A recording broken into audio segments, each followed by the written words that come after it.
जय हिंद जय Bharat. Best tip class में बहुत बहुत स्वागत है आपका। आप लोगों की बहुत ज़्यादा ज़रूरत है भाई, प्लीज़ सपोर्ट कीजिए, लाइक करें, सब्सक्राइब करें और शेयर करें, क्योंकि ये चैनल आप लोगों की वजह से ही है।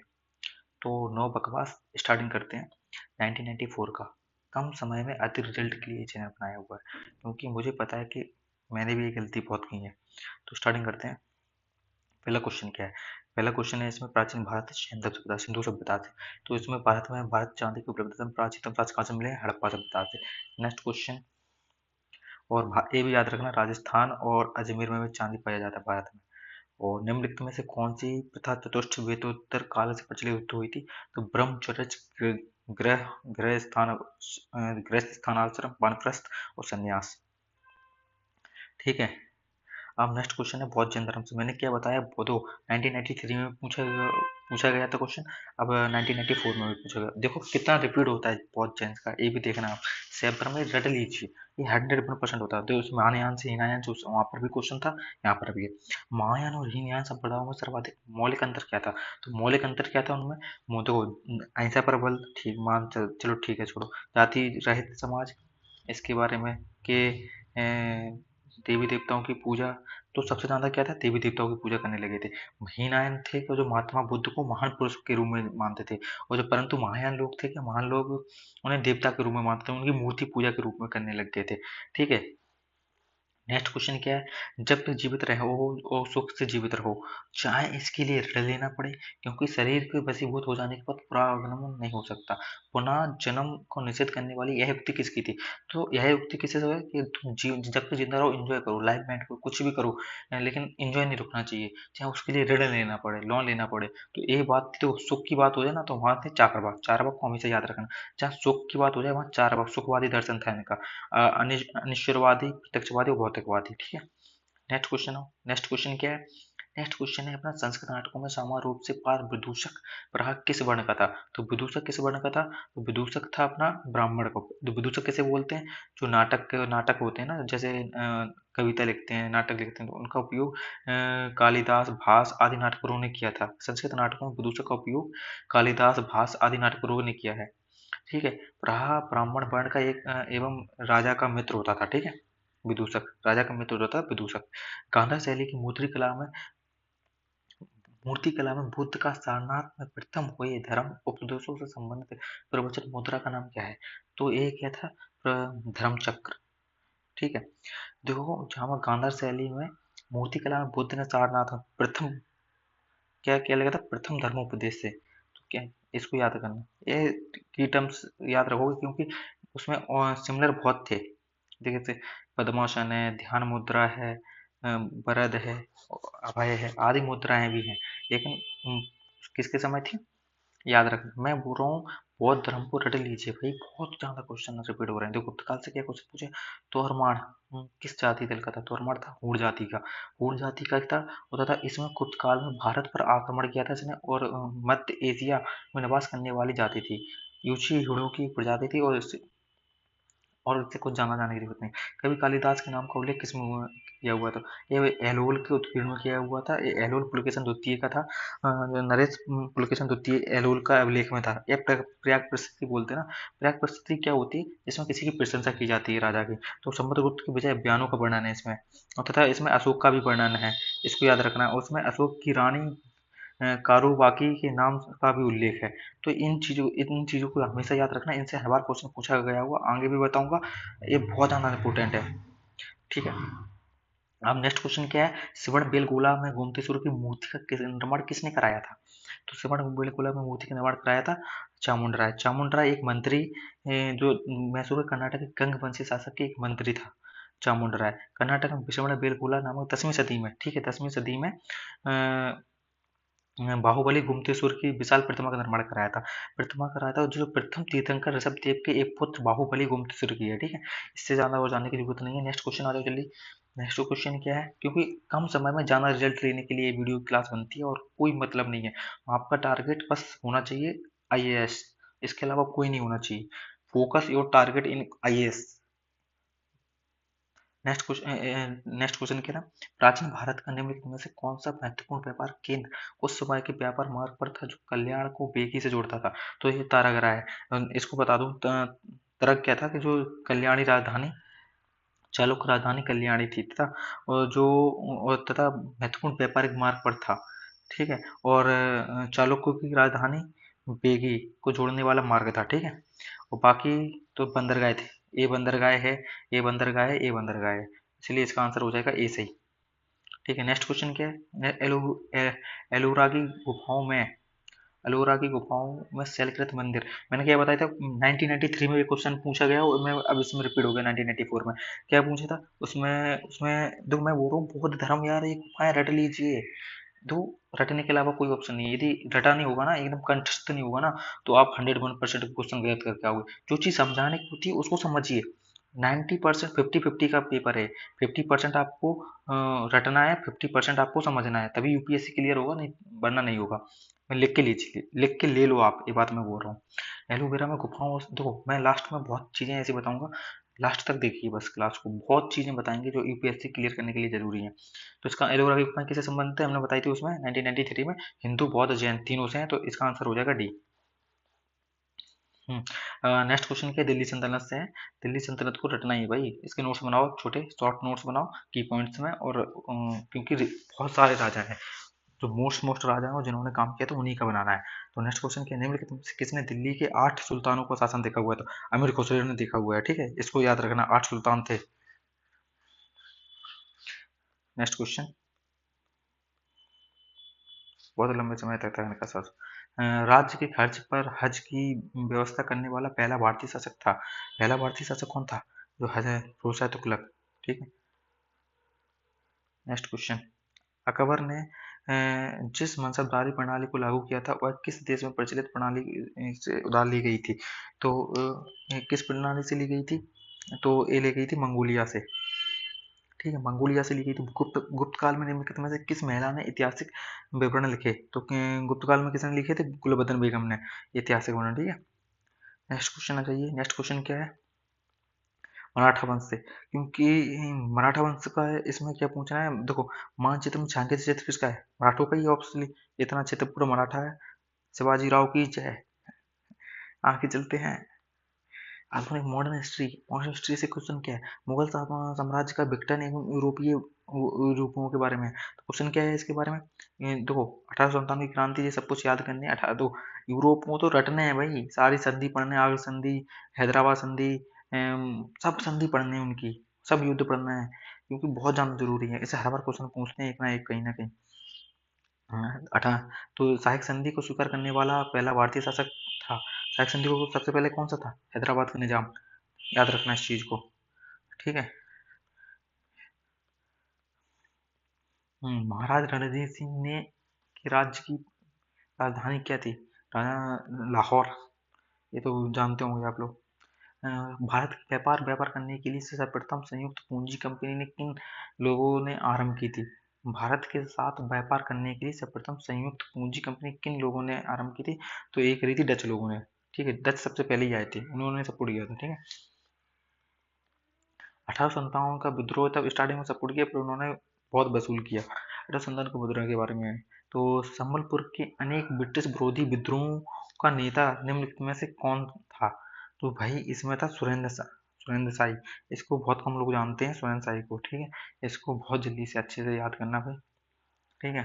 नेक्स्ट क्वेश्चन, देखो उड़ीसा के संबलपुर के आंतरिक मामलों में अंग्रेजी सरकार द्वारा किए जा रहे हस्तक्षेपों के कारण वहां के नेता सुरेंद्र शाही ने अंग्रेजों के विरुद्ध विद्रोह किया, और तथा सुरेंद्र शाही को जेल में डाल दिया, और जेल से छूटने के बाद सुरेंद्र शाही ने अंग्रेजों के विरुद्ध पुनः सक्रिय रहे। ठीक है, इसको याद रखना। उन्होंने गुरिल्ला पद देखो, उन्होंने अंग्रेजों के विरुद्ध के खिलाफ गुरिल्ला, ठीक है, ये इसको एक गुरिल्ला पद्धति इन्होंने भी अपनाई थी। ठीक है, ये पूछ लिया जाए ना तो लिख लेना है। फिर इनकी जेल में मृत्यु हो गई थी। भाई बहुत खराब थे अंग्रेज लोग यार, इतना अत्याचार किया था कि भाई रिकॉर्ड तोड़ दिया था भाई। देखो जितने भी राजा आए थे, मुस्लिम आए थे, जितने भी आक्रमण हुए थे बाहरी, दो मुस्लिम लोग आए थे, मुस्लिम लोग का अपन सपोर्ट क्यों करते हैं? क्योंकि मुस्लिम लोग आके यहीं के बन गए हैं, भारतीय बन गए हैं। लेकिन अंग्रेज लोग ना सिर्फ शोषण के लिए आए थे, शोषण ही करके ले गए थे पूरा। 21 है। 21 क्वेश्चन क्या कह रहा है कि 1857 के विद्रोह को ठीक बाद बंगाल में निम्नलिखित में से कौन सा विप्लव हुआ। तो इसको एक क्वेश्चन पूछता है कि कौन सा विप्लव हुआ, तो इसका आंसर हुआ नील उपद्रव। ठीक है, और इसको याद रखना, इसके बारे में थोड़ा बता देते हैं। 1857 के ठीक पश्चात बंगाल में 1869 से लेकर 1859 से लेकर 60 में नील कृषकों ने सर्वाधिक व्यापक जुझारू आंदोलन हुआ। ठीक है, और तथा गांधी जी को जानते हो ना, नील आंदोलन वो भी रैयतवाड़ी से संबंधित तथा नील विद्रोह से संबंधित था। वो गांधी जी आए थे 1993 में, मैंने बताया था।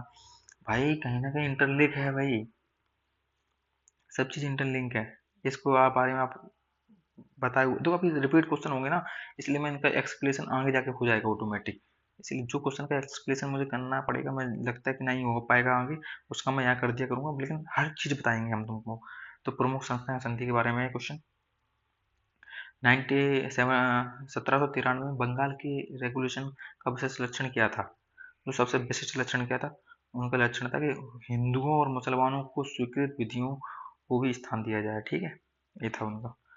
1993 का एक्ट पूरा पढ़ना है भाई, 1993 का, 1935 का, 1945 के सारे एक्ट पढ़ने हैं। 1853 स्वतंत्रता संग्राम एवं राष्ट्रीय आंदोलन। चंपारण संघर्ष में निम्नलिखित में से किसने महात्मा गांधी का साथ दिया था। चंपारण आंदोलन में राजेंद्र प्रसाद और नारायण सिन्हा ने। ठीक है, नेक्स्ट क्वेश्चन, मदाम बीकाजी कामा एवं बख्तुल्ला बी एवं बीपीएस अय्यर और एमएन रॉय में क्या बात समान थी। इन लोगों की, तीनों के ये महान अपने आंदोलनकारी हैं, इनमें क्या बात समान थी। तो इनकी सबसे मोस्ट इम्पोर्टेंट बात समान थी कि वे सभी प्रमुख क्रांतिकारी थे और स्वतंत्रता संग्राम आंदोलन की अवधि में भारत से बाहर विधियों एवं देशों में काम कर रहे थे। फिर नेक्स्ट क्वेश्चन क्या है, नेक्स्ट क्वेश्चन आ जाइए आप। नेक्स्ट क्वेश्चन में नेक्स्ट क्वेश्चन क्या कह रहा है कि महात्मा गांधी के पदार्पण से पूर्व भारत में राष्ट्रीय आंदोलन की दिशा में निम्नलिखित में से किन राष्ट्रीय घटनाओं ने प्रभावित किया है। देखो भाई, कुछ बाहर की आवाज आ रही है तो प्लीज उसके लिए सॉरी, थोड़ा एडजस्ट कीजिए। संघर्ष, दो संघर्ष तो शुरू से लेकर एंड तक है भाई। ठीक है, जब जब से जिंदा हुए हैं तब से मरेंगे, तब तक संघर्ष ही है। तो भाई इससे तो डरना नहीं है, यूपीएससी वालों का वैसे भी जीवन संघर्षशील होता है। तो भाई सपोर्ट करो बस, मैं अच्छे से अच्छी क्वालिटी ऑफ मटेरियल दूंगा। एक आध दो क्लास में वॉइस की प्रॉब्लम होती है, क्योंकि कभी कभी क्लास दिन में बनानी पड़ती है, कभी रात में बनानी पड़ती है, तो इसके लिए। और कभी कभी लाइव भी करनी पड़ती है, तो लाइव में क्या होता है कि वॉइस रिकॉर्डिंग हो जाता है, क्योंकि अब बाहर वालों को तो रोक नहीं सकते। ठीक है ना, समझ रहे हो ना। रोड पे अपना घर है ना, रोड के पास में है, दिल्ली में ही है। चलो आगे चलते हैं। महात्मा गांधी के पदार्पण से पूर्व भारत में राष्ट्रीय आंदोलन की दिशा में निम्नलिखित में से किन अंतर्राष्ट्रीय घटनाओं से प्रभावित किया। तो आप तो ये जानते होंगे किन किन घटनाओं ने किया था। तो ये चारों ही है। 1898 के इटली अबिसिनियन का युद्ध, चीन के बॉक्सर आंदोलन में, आयरलैंड के क्रांतिकारी आंदोलन ने, तथा रूस एवं जापान के युद्ध में जापान की विजय, ये सभी है। ठीक है, ठीक है। इसके बाद है भौतिक संरचना एवं अपव्यय तंत्र का मानव भूगोल। तो इसमें क्या पूछा गया, चित्र में क्या दर्शाया हुआ है। चित्र में दर्शाया हुआ है कि जो है ना, कि अखिल भारतीय जल विभाजक था ये, अखिल अखिल भारतीयों का था ये। ठीक है, इसको दर्शाया हुआ है।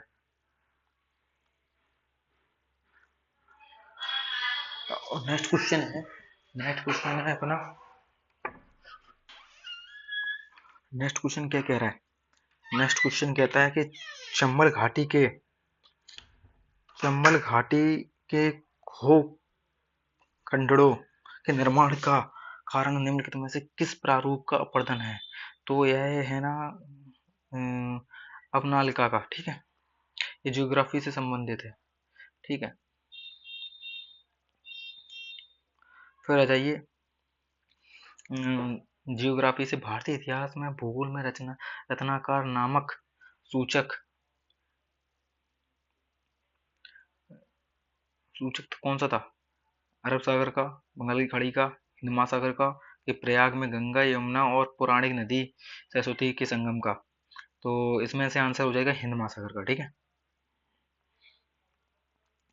तिब्बत की पठार की समुद्र तल से औसत ऊंचाई क्या थी? औसत ऊंचाई क्या थी बताओ तिब्बत की? तो 2 किलोमीटर, 3 किलोमीटर के, 4 किलोमीटर के, 5 किलोमीटर। तो इसका आंसर हो जाएगा 5 किलोमीटर। ठीक है, फिर आ जाओ नेक्स्ट क्वेश्चन। भारत में जो एकमात्र मानवहाव कपि पाया जाता है वह क्या है? कि हनुमान मंदिर, कि पश्चिम घाट की सिंहपूंछी मकाक, देखो, या जिसको आंसर आता है वो कमेंट में करते जाइए, कि असम का मंथर लॉरिस, या असम की श्वेतभ्रू गिब्बन। तो बताइए कौन सा है? तो असम की श्वेतभ्रू गिब्बन है। ठीक है, श्वेतभ्रू गिब्बन। हिमालय की रचना समांतर वलय श्रेणियों में हुई है, जिनमें से जिसमें प्राचीनतम श्रेणी है। प्राचीनतम श्रेणी श्रेणी कौन सी है? बृहत ग्रेट हिमालय रेंज। ठीक है, नेक्स्ट क्वेश्चन आ जाइए। नेक्स्ट क्वेश्चन है, भारत में आर्द्र शुष्क क्षेत्रों में जल ढाल का विकास का प्रमाणक चिन्ह है। प्रमाणित चिन्ह कौन सा है? जो क्या इसका आंसर हो जाएगा बी ऑप्शन के मृदा एवं भूचरण का उपाय, वृक्षारोपण का क्रम, ताकि मृदा की नमी सुरक्षित रहे और अंतर्भीग जल का पुनः भरपूर होता रहे, पूर्ण हो रहे, मतलब कंप्लीट होता रहे। नेक्स्ट क्वेश्चन आ जाइए। नेक्स्ट क्वेश्चन है इसका, इसमें क्या है, नीचे दिए गए निर्देशों को मानचित्र में देखकर बताएं कि किसके वितरण के संदर्भ में है। ए तो ए हो जाएगा अपना कि माध्य तापमान के संबंध में। ठीक है, डी ऑप्शन। नेक्स्ट क्वेश्चन आ जाइए, कि नीचे दो वक्तव्य दिए गए हैं, जिनमें से एक को कथन ए और आर, मतलब आगे पढ़ते हैं। ए, गंगा के मैदान में यदि कोई पश्चिम और उत्तर पश्चिम को चले तो मानसूनी वर्षा घटती हुई मिलेगी, क्योंकि गंगा के मैदान में कोई, देखो हमेशा जिन ऐसे क्वेश्चन आ जाए ना, तो इन दोनों को इंटरलिंक करना है। किससे करना है? क्योंकि के शब्द से। ठीक है, और फिर जैसे मैंने क्या जोड़ा? क्योंकि, क्योंकि गंगा के मैदान में कोई जो जो ऊपर की ओर बढ़ता है जाएगा, आर्द्रता धारी मानसूनी पवन और ऊंची जाती मिलेगी। तो इसका आंसर क्या हो जाएगा? इसका आंसर हो जाएगा कि ए आर दोनों सही है, ए आर की व्याख्या करता है, तो इसका आंसर होगा ए ऑप्शन। नेक्स्ट क्वेश्चन आ जाइए। यदि खाद्यान्नों को सुरक्षित संग्रह एवं सुनिश्चित करना हो तो कटाई के समय उनका आर्द्रता वंश कितने प्रतिशत से अधिक नहीं होना चाहिए? तो कितने से प्रतिशत अधिक नहीं होना चाहिए? 14% से अधिक नहीं होना चाहिए। भारत में सर्वाधिक दूध देने वाली बकरी की नस्ल कौन सी है? तो ये हो जाएगी जमुनापारी। ठीक है, कृषि भूमि के किसके पौधे उगाने से भूमि का अपरदन अधिकतम तीव्रता से होता है? तो ये होता है सौघर्म। ठीक है, सौगर्म की वजह से होता है, क्योंकि मृदा अपरदन क्षरण एक भौतिक प्रक्रिया है जिसके द्वारा मृदा अपरदन एक स्थान से दूसरे स्थान तक पहुंचा दिए जाते हैं। मृदा की ऊपरी परत वायु तथा जल के माध्यम से स्थानांतरित हो जाती है। ठीक है, इस नेक्स्ट क्वेश्चन क्या है, निम्नलिखित में से कौन कौन सी मछलियां भारत के केवल ठंडे क्षेत्रों में ही प्रजनन होता है? तो ठंडे क्षेत्रों में कौन कौन सी मछलियां पाई जाती हैं? तो इसका ऑप्शन हो जाएगा, इसका आंसर हो जाएगा सीधा। देखो आंसर इसलिए डायरेक्ट बताते जा रहे हैं क्योंकि हम सब कुछ पढ़ेंगे ना, तो एक क्लास 6 घंटे तक पहुंचाएगी, इसीलिए हम आपको कम समय में ज्यादा रिजल्ट के लिए सीधा आंसर बताते जा रहे हैं। जिसको लगता है कि मुझे सारे ऑप्शन पढ़ने हैं, वहां वो स्टॉप करके क्लास को सारे ऑप्शन पढ़ लें और फिर नेक्स्ट कर मतलब पॉज करके पढ़ सकते हैं। ठीक है, तो इसका आंसर क्या हो जाएगा? इसका आंसर हो जाएगा कि जो होते हैं ना, जो व्यक्ति, सॉरी, जो क्या होती है, दो, तिनका तिनका, और दूसरी हो जाएगी ट्राउल ट्राउट ट्राउट। ठीक है, जिसको ठंडे पानी की जरूरत होती है भारत में प्रजनन के लिए।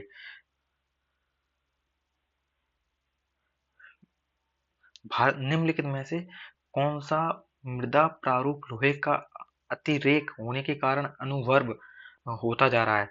तो इसका आंसर हो जाएगा लेटेराइट मिट्टी। लेटेराइट मिट्टी के बारे में भी थोड़ा बहुत जान लेना है, क्योंकि कृषि से संबंधित कोई क्वेश्चन आएगा तो मिट्टियों से ज्यादातर पूछा जा सकता है। चावल की खेती के लिए आदर्श जलवायु परिस्थितियां कौन सी हैं? चावल की खेती के लिए क्या चाहिए? चावल की खेती के लिए 100 सेंटीमीटर से ऊपर वर्षा होनी चाहिए और तापमान 25 डिग्री सेल्सियस होना चाहिए। ठीक है, तभी चावल अच्छा जाना हुआ। लेकिन अपन लोग तो ऐसे हैं कि किसी भी मौसम में कर सकते हैं। क्योंकि भारत टैलेंटेड है भाई हर चीज में। विश्व का भूगोल, वर्ल्ड जियोग्राफी से क्वेश्चन है, तारे का रंग सूचक है, तारे का रंग सूचक है, तो किसका सूचक है? उसके ताप का। नेक्स्ट क्वेश्चन, हमारी आकाशगंगा केंद्र की ओर परिक्रमा करने में सूर्य को कितना समय लगता है? तो सूर्य को लगता है 25 करोड़ समय, 25 करोड़ वर्ष। ठीक है, कितने को अपने, ठीक है, याद रखना हमारी आकाशगंगा को। फिर अगला क्वेश्चन, नेक्स्ट क्वेश्चन है, एक ग्रह के दिन का एक ग्रह के दिन का मान उसके अक्ष का झुकाव लगभग पृथ्वी के दिन के मान और झुकाव के समतुल्य है। किसके समतुल्य? मंगल विषय की बारी में है, क्योंकि अपना झुकाव ना 23.5 डिग्री है। तो इसके ज्यादातर अपनी पृथ्वी का सब चीज ज्यादातर सेम किसके समान है? मंगल के विषय के बारे में। ठीक है, मंगल और पृथ्वी 60% सेम सेम है, लेकिन पृथ्वी डी डी ब्लॉक जानते हो ना, गोल्डी गोल्डी ब्लॉक, गोल्डी जोन, उसमें आती है। गोल्डी जोन को आप जियोग्राफी में पूछना किसी यदि नहीं पता हो। वैसे तो एक इस क्लास में जो जो आप लोग डिमांड करेंगे सब पूरी होती जाएंगी, जैसा जैसा आपको सपोर्ट मिलेगा, जैसे जैसा आपको आगे लेते जाएंगे। तो इस क्वेश्चन में क्या पूछा गया है? 1 2 3 4 5, चार ये क्या है? तो भाई ये तो सभी को पता होगा, मैपिंग जिसने की होगी, जिसने मैपिंग की होगी उसको पता होगा, जिसने मैपिंग नहीं की होगी उसको नहीं पता होगा। जो एक नंबर है वो एजोर है, बी नंबर है वो बर्दे द्वीप है, बर्दे अंतर्द्वीप, और जो 3 नंबर है वो वहमा है, जो 4 नंबर जो फॉकलैंड है। ठीक है, नेक्स्ट क्वेश्चन, नेक्स्ट क्वेश्चन है, प्राणियों और पादपों की जातियों में अधिकतम विविधता मिलती है, मिलती कहाँ मिलती है भैया? उष्णकटिबंधीय आर्द्र वनों में, वो सभी प्रकार के पाए जाते हैं। यहाँ ठंडी भी पड़ती है, गर्मी भी पड़ती है, तो सभी प्रकार की विविधता मिलेगी ऑब्वियसली। भारत भी उष्णकटिबंधीय जलवायु का है। तो नेक्स्ट क्वेश्चन क्या है, विनाशकारी भूकंप के गुरुत्व के कारण त्वरण तो होगा, कितना त्वरण होगा? तो हो जाएगा अपना 980 सेंटीमीटर प्रति सेकंड से प्रति सेकंड होगा। नेक्स्ट क्वेश्चन आ जाओ जल्दी, तुरंत तुरंत तुरंत तुरंत तुरंत। 82.82 डिग्री पूर्वी देशांतर पर माध्यम हो तब रहा 6:30 किस देशांतर के अंश पर बजेंगे? 6:30 किस देशांतर पर बजेंगे? तो इसको यार ये तो याद करना भाई, ये से क्वेश्चन पूछे जा सकते हैं, अच्छा क्वेश्चन है। तो इसका आंसर हो जाएगा सी, 0 डिग्री, 0 डिग्री ईस्ट। ठीक है, और नेक्स्ट क्वेश्चन, पृथ्वी की तल पर प्रथम पक्षी का प्रादुर्भाव कब हुआ माना जाता है? तो ये माना जाता है अपना 150 15 करोड़ वर्ष पूर्व। ठीक है, सी। उत्तरी अक्षांश 50 डिग्री पूर्वी देशांतर से उड़ान भरता है और पृथ्वी पर विपरीत सिर पर नीचे उतरता है, तो वह कहाँ उतरेगा? तो भैया वो उतरेगा ना, तो वो 30 डिग्री दक्षिण अक्षांश और 130 डिग्री पश्चिमी देशांतर में उतरेगा। वही अच्छा क्वेश्चन था ये, आर्थिक भूगोल। तो इसमें क्या है कि मैचिंग करनी है, मैचिंग करते हैं। चावल, चावल किससे संबंधित है? चावल हो जाएगा घुंडी मितकुड़। ठीक है, गेहूं, गेहूं किससे संबंधित है? एफिड। और गन्ना, गन्ना संबंधित है गन्ना sugar, sugar cane, sugar cane हो जाएगा फोर्थ। टॉप सूट वॉनर मूथ। ठीक है, शीर्ष प्रतिरूप वेदक शलभ। हिंदी भाई इतना डिफिकल्ट कर दिया, इसलिए हिंदी वालों को, मतलब इंग्लिश, जिसका इंग्लिश मीडियम होता ना उसको एक तो क्वेश्चन पढ़ने में जी है, उनकी लैंग्वेज जी है। इंग्लिश मीडियम के लिए इतने कठिन शब्द डालते हैं ना यूपीएससी वाले कि फटके चार हो जाओगे, समझ में नहीं आएंगे। चना, चना किसका संबंधित है? ये हो जाएगा तोलिया कर्तन सबल सलभ। किला बैठ गया। नेक्स्ट क्वेश्चन क्या है, जनसंख्या एवं नगरीकरण। एशिया के निम्नलिखित में से किस क्षेत्र में जनसंख्या की वार्षिक वृद्धि दर अधिकतम है? तो ये किसकी है भाई? मध्य एशिया की। ठीक है, सेंट्रल एशिया। नागरिकता हमने क्या कहते हैं, क्या बोला था, 1993 में आया था, 1994 में अभी आ गया। अब देखो इसका रिपीटेशन कितना हुआ, देखना आप। भारतीय संविधान की आधारभूत रचना के सिद्धांत का तात्पर्य है कि संविधान के कुछ लक्षण ऐसे अनिवार्य हैं कि उनका निराकरण नहीं किया जा सकता। ठीक है।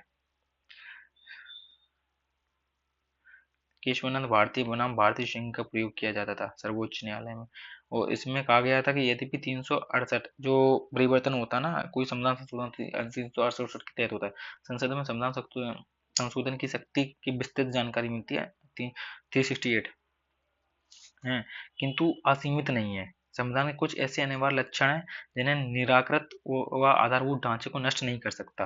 ठीक है, आधारभूत ढांचा क्या होगा, मूल ढांचा क्या होगा, वो समय समय पर सर्वोच्च न्यायालय बताएगा।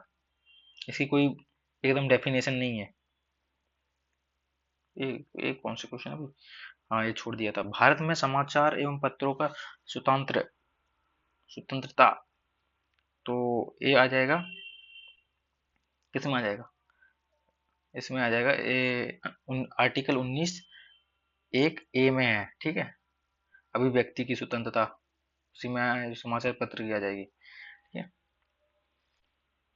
अब मैं बता रहा हूँ, सारे आर्टिकल रटे होने चाहिए। स्वतंत्रता का अधिकार, शिक्षा का अधिकार, शिक्षा का अधिकार किस में जुड़ा हुआ है, शादी करने का अधिकार, ये सारे आर्टिकल रटे होने चाहिए भाई।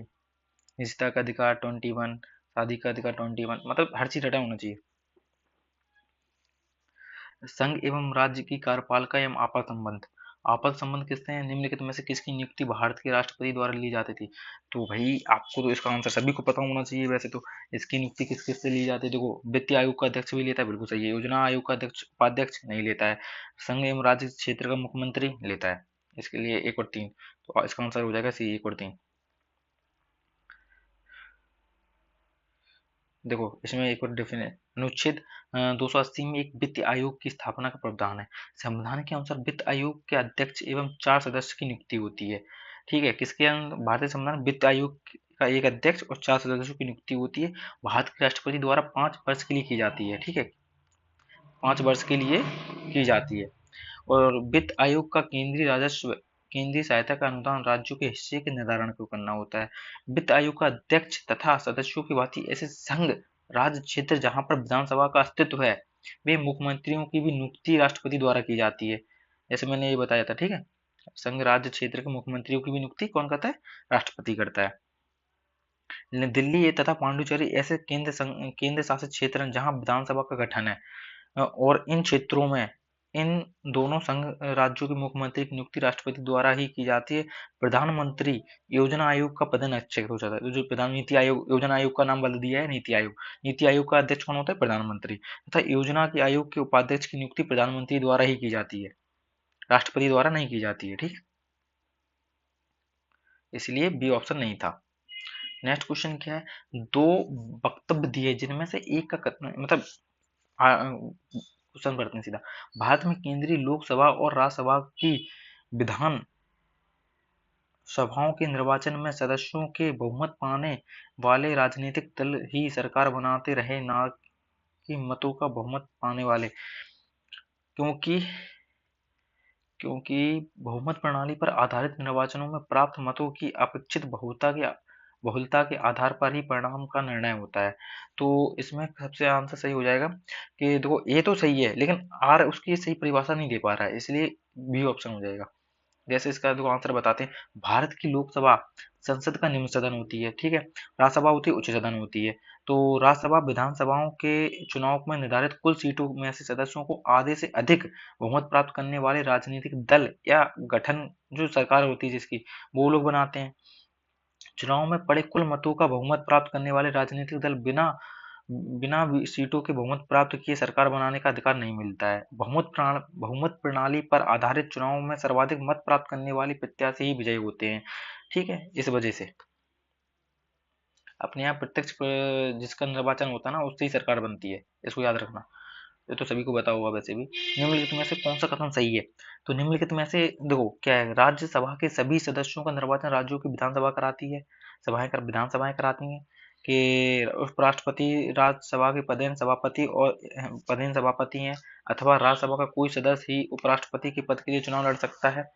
कि इसका, या लोकसभा एवं लोकसभा और राज्यसभा में एक बात में अंतर है कि लोकसभा का निर्वाचन तो कोई भी प्रत्याशी व्यक्ति भारत के किसी भी राज्य से लड़ सकता है, पर राज्यसभा का प्रत्याशी सामान वही होना चाहिए जहां से वह प्रत्याशी बन रहा है। राइट बात, ये सही है। क्यों वो सही है? क्योंकि मैं बताता हूँ इसके क्या रहता है कि जो इसमें डेफिनेशन, इसमें क्या है देखो, दूर क्या है दो, इसमें क्या डेफिनेशन हुआ है कि इस प्रश्न के हल के लिए हमें सभी विकल्पों पर विचार करना होगा। क्या है? ये विकल्प क्या है कि ये परीक्षण करने पे हम पाते हैं कि राज्यसभा में 12 मनोनीत सदस्य भी होते हैं, किंतु विकल्प बी में क्या है, उपराष्ट्रपति पद की उम्मीदवारता के लिए यह आवश्यक है कि वह राज्यसभा का सदस्य बनने की योग्यता रखता हो। ठीक है, योग्यता होनी चाहिए उसमें, न राज्यसभा का सदस्य हो। भारतीय संविधान में राज्यसभा का सदस्य के ही मंत्री पद का नियुक्ति निषेध नहीं है। ठीक है, इसलिए प्रश्न, इसको कुछ आंसर हो जाएगा 30 ऑप्शन से। थोड़ा ना दिक्कत हो रहा है, अभी क्लास बहुत ज़्यादा ले चुके हैं, इस वजह से ये लास्ट में दी जाती है यूट्यूब पर। कोई बात नहीं, थक जाते हैं तो इसके लिए प्लीज़ सॉरी है कहीं भी सही से लेकिन मैं कोशिश पूरी कर रहा हूँ आपको। संघ एवं राज्य संबंध प्रशासन जम्मू एवं कश्मीर राज्य, देखो भाई प्लीज़ आप सपोर्ट करोगे ना, मैं जितना ज़्यादा सपोर्ट रहेगा ना उससे बेहतरीन से बेहतरीन क्लासें आती रहेंगी। किसने निर्धारित होता है कि दो भाई आपका लाइक करने में कुछ नहीं जाता है, क्या रहता है कि हम यूट्यूब का सिस्टम होता है लाइक और व्यूज, तभी आगे जाता है, ग्रोथ होता है चैनल। ठीक है, नहीं वरना होता नहीं। और लोग भी आजकल क्या देखते हैं कि सब्सक्राइब कितने होते हैं, लाइक कितने होते हैं, इसलिए तो आप लोगों को सपोर्ट करना ही पड़ेगा ना भाई, क्योंकि सब्सक्राइब देखेंगे तुम्हारे भाई के तो आगे जाएगा ना। तो नेक्स्ट क्वेश्चन क्या है, निम्नलिखित में से किसने भी निर्धारित होता है कि भारतीय संविधान का परिसंघ है? तो इसका आंसर हो जाएगा केंद्र एवं राज्यों की भी शक्ति का विवरण। ठीक है, जल्दी जल्दी आते जाइए। केंद्र राज्य में संबंधों का विशेष रूप से किस प्रसंग में म्यूनिसिपल संबंध, म्यूनिसिपल सिंपल संबंध कहा गया है? तो एक आ गया हुआ है कि वित्तीय मामलों एवं राज्य पर केंद्र के नियंत्रण के प्रसंग के बारे में। ठीक है, म्यूली संबंध।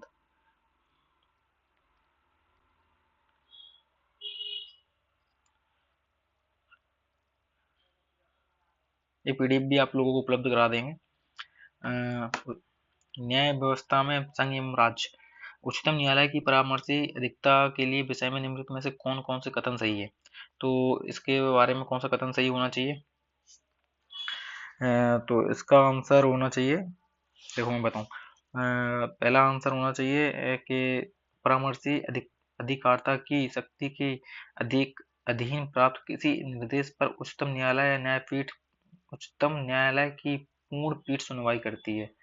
ठीक है, फिर उसका नेक्स्ट क्वेश्चन, परामर्शी अधिकारिता के अधीन प्राप्त निर्देश पर व्यक्त किया हुआ उच्चतम न्यायालय का मत सरकार पर बाध्यकारी नहीं होता है। ये दोनों कथन सही हैं, इसलिए बी से। आर्टिकल 143 में क्या है कि राष्ट्रपति विधि तथा तत्व के 57% काल में सर्वोच्च न्यायालय से राय प्राप्त कर सकेगा, मतलब राय सलाह ले सकता है 140 के तहत। लेकिन परंतु ऐसी मांगी गई है कि सर्वोच्च न्यायालय राय देने के लिए बाध्य नहीं है, कि वो सलाह दे सकता है और नहीं भी दे सकता है। ठीक है, इसको याद रखना। और तथा आर्टिकल 131 में अधीन उच्चतम न्यायालय, राष्ट्रपति उच्चतम न्यायालय से भी राय मांग सकता है। ठीक है, हाई कोर्ट से भी सुप्रीम कोर्ट दोनों से मांगता है। 143 के तहत सुप्रीम कोर्ट से, और 131 के अनुसार सुप्रीम कोर्ट से, हाई कोर्ट से, सॉरी, उच्चतम न्यायालय से।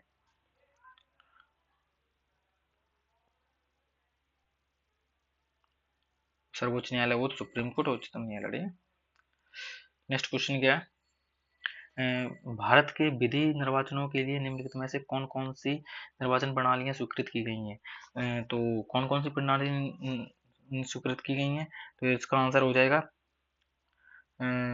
एक और दो, वैश्य मताधिकार के आधार पर प्रत्यक्ष निर्वाचन प्रणाली और एकल संक्रमणीय मत प्रणाली द्वारा अनुपातिक प्रतिनिधियों की प्रणाली। ठीक है, ये चुनाव भी होता है एकल मत प्रणाली से राष्ट्रपति का, क्या होता है इसको बहुत डिटेल दो, एक क्लास पी वाई क्यू है, इसे ऐसे PYQ का आंसर बताया जा रहा है। फुल क्लास के लिए आपको क्या करना पड़ेगा, चैनल पर जाना पड़ेगा और सब्सक्राइब करना पड़ेगा। और मेरा कोर्स बहुत सबसे ज़्यादा 499 का है। आपको किसी भी कोर्स के लिए पॉलिटी पढ़ना है, ज्योग्राफी पढ़ना है, किसी से संबंधित डाउट पूछना है, मेंटरशिप लेनी है, किसी से संबंधित कुछ भी नोट्स वोट्स सब दिए जाएंगे, हर प्रकार की हेल्प की जाती है सिर्फ ओनली 1499 में। वो आपको शायद प्रीलिम्स का भी लॉन्च करने वाले हैं, आपको मैं बता दे देंगे। चलो आगे करते हैं क्वेश्चन। नेक्स्ट क्वेश्चन क्या है, निर्गत मत सर्वेक्षण के विषय में कौन कौन सा, दो क्वेश्चन बता देते हैं ना। हमारा सब्जेक्ट अलग है, दूसरे सर का सब्जेक्ट अलग है, लेकिन इस चैनल पर सभी चीज बताई जाएगी फिल्म से संबंधित।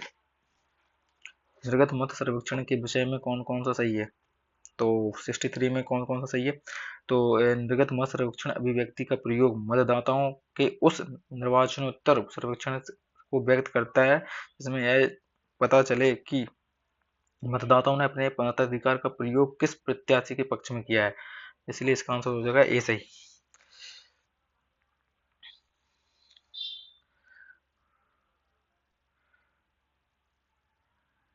एक क्वेश्चन क्या है कि भारत के निर्वाचन आयोग में निम्नलिखित में से कौन कौन सा कृत्य है। तो कौन सा कृत्य है भाई, तो इसका आंसर हो जाएगा इसमें से कोई नहीं है। तो इसका देखो ना कि लोकसभा के अध्यक्ष और उपाध्यक्ष, तथा राज्य के सभापति को निर्वाचन के लिए निर्वाचन करना पड़ा, बिल्कुल गलत है भाई। लोकसभा का अध्यक्ष और उपाध्यक्ष तथा राज्यसभा के सभापति पदों के लिए निर्वाचन करवाना है। नहीं तो निर्वाचन आयोग नहीं होता, बिल्कुल नहीं होता। नगर पालिका और नगर निगमों के लिए निर्वाचन कराना बिल्कुल भी नहीं होता। तथा उसके बाद निर्वाचन से उत्पन्न सभी संदेहों विवादों के निर्णय निर्णय नहीं, बिल्कुल गलत है भाई। जो होता है ना अध्यक्ष उपाध्यक्ष के भी सदस्य स्वयं मिलकर करते हैं, ठीक है। और जो राज्य निर्वाचन आयोग का है, जबकि नगर पालिका का जो नगर निगम के चुनाव होते हैं ना, वो राज्य निर्वाचन करता है, स्टेट का स्टेट इलेक्शन, ठीक है। और जो अध्यक्ष उपाध्यक्ष का होता है ना, वो स्वयं सदस्य आपस में मिलकर करते हैं। और जो निर्वाचन से उत्पन्न सभी संदेशों का विवादों का निर्णय भाई ये कोई नहीं करता है, न्यायालय करता है, ठीक है। इसलिए इसका आंसर डी हो जाएगा। अच्छा क्वेश्चन था, मैं इसके पढ़ने वाला था इसके बारे में। आर्थिक नियोजन एवं राष्ट्रीय आय बजट पूर्ववर्ती योजनाओं की तुलना में आठवीं पंचवर्षीय योजना में, अब पंचवर्षीय से इतना क्वेश्चन नहीं आता लेकिन करते चलिए। मुख्य निर्वाचन परिवर्तन है, तो इसका आंसर हो जाएगा लोक क्षेत्र एवं परिव्यय में प्रभुत्व कमी। कम पूछते हैं अब शायद।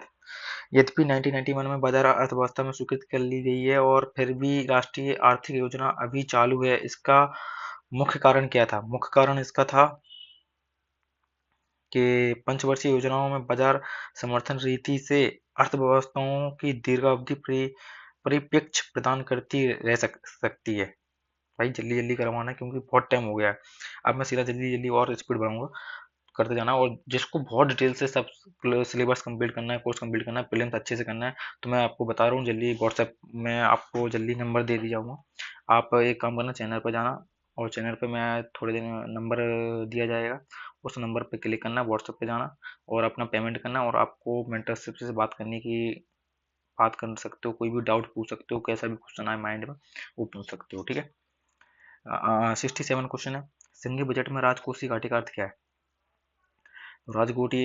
संघीय बजट में राजकोषीय घाटे का अर्थ है कि बजट घाटे और आंतरिक तथा बाह्य ऋणादान में निवल वृद्धि का योग।